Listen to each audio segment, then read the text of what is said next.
The iPhone 17, 17 Pro, 17 Pro Max, and the all-new super thin iPhone 17 Air are literally days away. Apple's launch event is happening on Tuesday, the 9th. So, here are the final leaks rumors covering everything from the design to the displays, performance, cameras, and so much more. So, get your popcorn ready and enjoy. Okay, so first off, we have the design changes. The vanilla iPhone 17 is rumored to be very similar to the iPhone 16, so don't expect many changes here, if any at all. There are said to be some new colors, however, such as a light blue, a lime green, and also a different shade of pink, in addition to the standard black and silver from last year. The Pros, on the other hand, are rumored to get a complete back redesign. Apple is said to lower the logo on the back of the Pro models, potentially placing it within a gap in the new MagSafe ring, with the magnets now being repositioned on the inside. The reason? Possibly some internal thermal changes, and also Apple adding this rectangle on the back for possibly reverse wireless charging support. More on that later, which the Apple logo would then be centered with. On the front, however, we don't expect to see any new changes when it comes to the Pro iPhones, whereas on the frame, one expected change is the move from titanium to aluminium, probably to make them lighter, which would be the very first time a Pro iPhone has ever had a non-premium material frame, so to say. As for the colors of the Pro phones, we are rumored to get black, silver, a new midnight blue, and this lovely peachy orange. But the star of the show, however, is the iPhone 17 Air. And this is said to be an extremely thin and slightly larger version of the iPhone 17 that would also replace the Plus model from the previous years. The colors are similar to the Pro lineup with black and silver, but instead of that deep blue and orange, we are expected to see these more pastel versions. It is expected to have a thickness of around 5.5 millimeters, being even thinner than Samsung's latest S25 Edge at 5.8. And it is also rumored to have a weight similar to that of the iPhone 13 mini. Just imagine a phone that weighs as little as the 13 mini, but almost has the same screen size as the iPhone 16 Plus. That should feel amazing in the hand. Now, when it comes to the displays of these new iPhones, it may be easier to start with the Pros, as they likely won't be seeing any changes from last year. That means a 6.3-inch panel on the 17 Pro and a 6.9 on the 17 Pro Max, both being LTPO displays with ProMotion, always on, and most likely still the same 2000 nits of maximum brightness. But the regular 17 and 17 Air are rumored to finally get 120Hz, even though this is rumored to only be a static 120Hz panel, so no adaptive refresh rate, hence no LTPO display, or always on, which I think is fine as long as we are getting 120Hz finally. I mean, by this point, every single smartphone that is sold today, I believe over $250, has at least a 90Hz to 120Hz display. So yeah, this has been very long overdue. I'm excited still to see it, and yeah, drop a like if you are also excited to finally see 120Hz on the base iPhone 17s. This, by the way, could be a huge differentiating factor between the regular 17 and the upcoming iPhone 17e that is launching early next year, which is rumored to stay at 60Hz. Now, sorry, before I continue, I just need to clear my inbox as it's once again filled with spam. This happens whenever I'm accepting cookies and permissions on random tech websites, or through data leaks, which can include my personal information that data brokers then sell for a profit. Yes, that does happen. But thanks to our sponsor Enquiries and their powerful automated data removal service, I don't need to worry about my information being used for identity theft or fraud again. And with Enquiries Unlimited, which goes beyond automation, I can use custom removals to trigger opt-out requests for as many applicable links as I want. Exceptions being listed on the screen right here. So reduce your digital footprint today by checking out Enquiries Unlimited by using the link below at enquiries.com/ZONEofTECH to also get an exclusive discount on their annual plan. So what about the performance of these new iPhones? Well, the rumors are pointing towards the Apple A19 chip powering the iPhone 17 and 17 Air, together with 8 and possibly 12 GB of RAM on the Air specifically. Although there have been rumors that the 17 Air may come with the A19 Pro chip as well, but with one less GPU core. Speaking of which, the Pro models are set to come with the full-fledged A19 Pro chip, paired with 12 GB of RAM. The raw performance is said to be around 15 to 20% faster compared to last year's A18 Pro, which is not a huge improvement, but it is, the typical improvement that we see year on year from Apple or even Qualcomm. A cool addition to these chips, pun intended, could be the new vapor cooling chamber.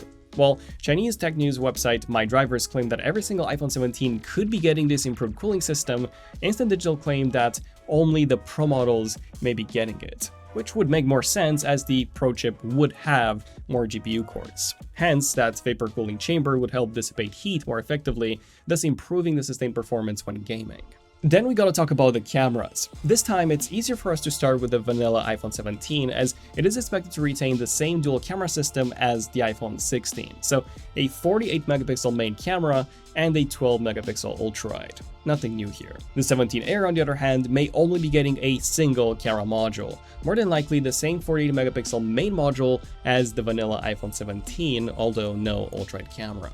As for the Pros, the only camera change that is expected to come is with the zoom lens. That said, you have the ability to move, allowing for continuous optical zoom at various focal lengths, from 5x to 8x, while also having a much higher resolution of 48 megapixels from 12. However, some leaks are pointing towards only the 17 Pro Max getting this upgrade. There were also rumors that the Pro iPhones could record video in 8K, although those were quickly debunked. So I'm not sure if 8K recording will be coming to the Pro iPhones or not, because if you think about it, all of those 3 camera modules on the back will now have a 48 megapixel resolution. So theoretically, Apple could add 8K video recording and it would just work seamlessly no matter which lens you use. Also, there may be the ability to record with both the front and the back cameras at the same time, something that even my old Galaxy S4 supported, as well as possibly a Pro camera app and maybe even a second camera control button on the top, although I do find this very unlikely. And last but not least, the entire lineup is said to be getting a selfie camera upgrade, moving from 12 megapixels to 24. About time, since the megapixel count hasn't really changed since the iPhone 11. But okay, are there any special features that we may see on the new iPhone 17 lineup?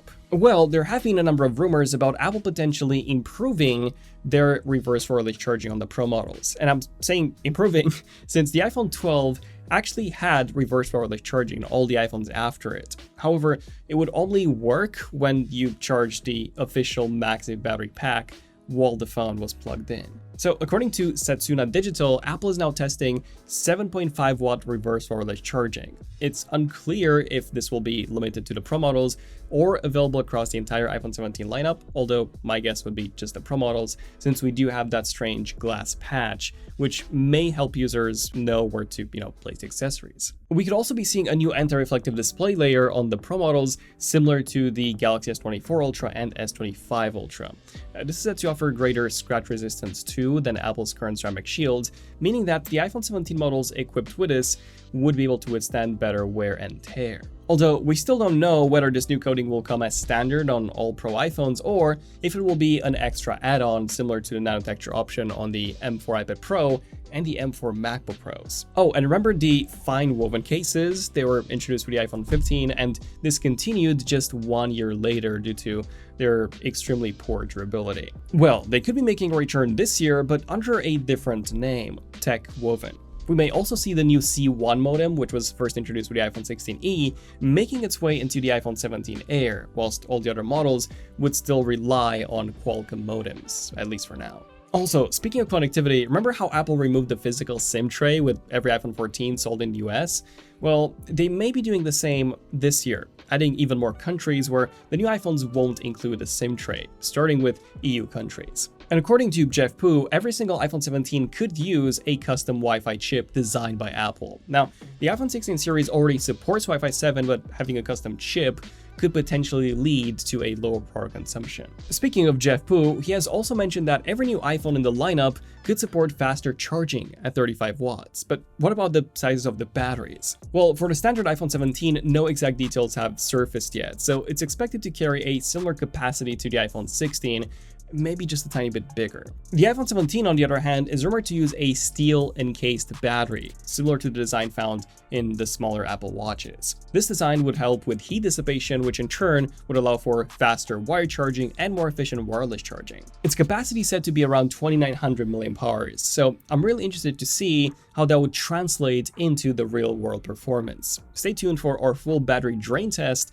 shortly after the iPhone 17 Air is out. Then, the iPhone 17 Pro is said to have a battery size of around 3,700 mAh, which would actually be a pretty decent gain over last year's iPhone 16 Pro. Whereas the iPhone 17 Pro Max is said to be getting the biggest gain yet, a 5,000 mAh battery, just like Samsung's flagship S25 Ultra found. This could be enabled by the thicker body of the 17 Pro Max, which is rumored to go from 8.25 millimeters all the way up to 8.75, which honestly, I don't mind. I'm completely happy with this trade-off. More battery life is always better, especially this year when we do have the iPhone 17 Air for people seeking a thinner iPhone. Something else that we could also see on the Pro lineup is the new electrically debonding adhesive used on the iPhone 16's battery, which releases when connected to a 12-volt source, letting the battery drop out in seconds. This was previously limited to the iPhone 16, 16e, and the 16 Plus, so it may expand to the Air and the Pro models this year, making repairs far simpler. Now, if you want to level up your lock screen this Apple launch season, we've got you covered. First off, we have the glossy Gravity Pack by Michael from our app wallpapers. This just looks awesome, whether you apply it on your iPhone, iPad, or even on your Mac. Then there's the new Gradient Glow Pack by Arif. Honestly, one of my absolute favorites. It's super clean, super vibrant, and it pops on any Apple device. Our designer Michael also dropped Amorphous Auras, which looks incredible. And if you're into something a bit more landscapey to flex the new liquid glass effect, well, Mahim's Lucid Lens is the one to get. And the best part, you can download the first wallpaper from each pack completely free, in full 8K, no ads either. And Wallpapers itself is totally free to download too. Link down below.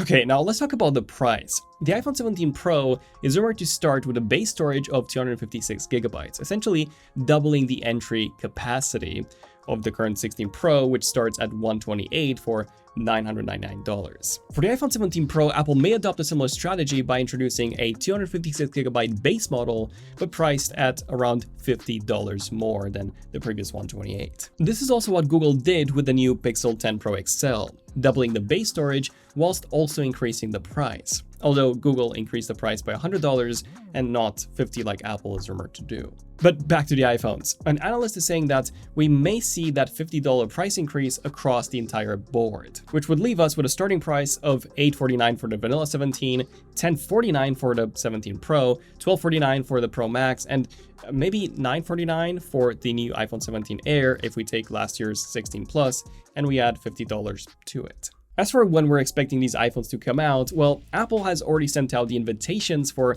Tuesday, the 9th of August at 10 a.m. Pacific time or 6 p.m. here in the UK. And based on previous years, we should expect the pre-orders to start the following Friday on the 12th, with deliveries starting on the 19th. That's unless we have some major unexpected delays like we had with the 12 mini and the 12 Pro Max, which only started shipping a month after their announcement in November of 2020. So there you go, this is everything to expect from the entire iPhone 17 lineup. Do subscribe if you have enjoyed this video and you want to see hands-on videos day one. And yeah, also check out our app wallpapers for some awesome designs on your new iPhone 17s. I'm Daniel, this is ZONEofTECH, and I'll see you guys in the next one. ZONEofTECH, signing out. Cheers.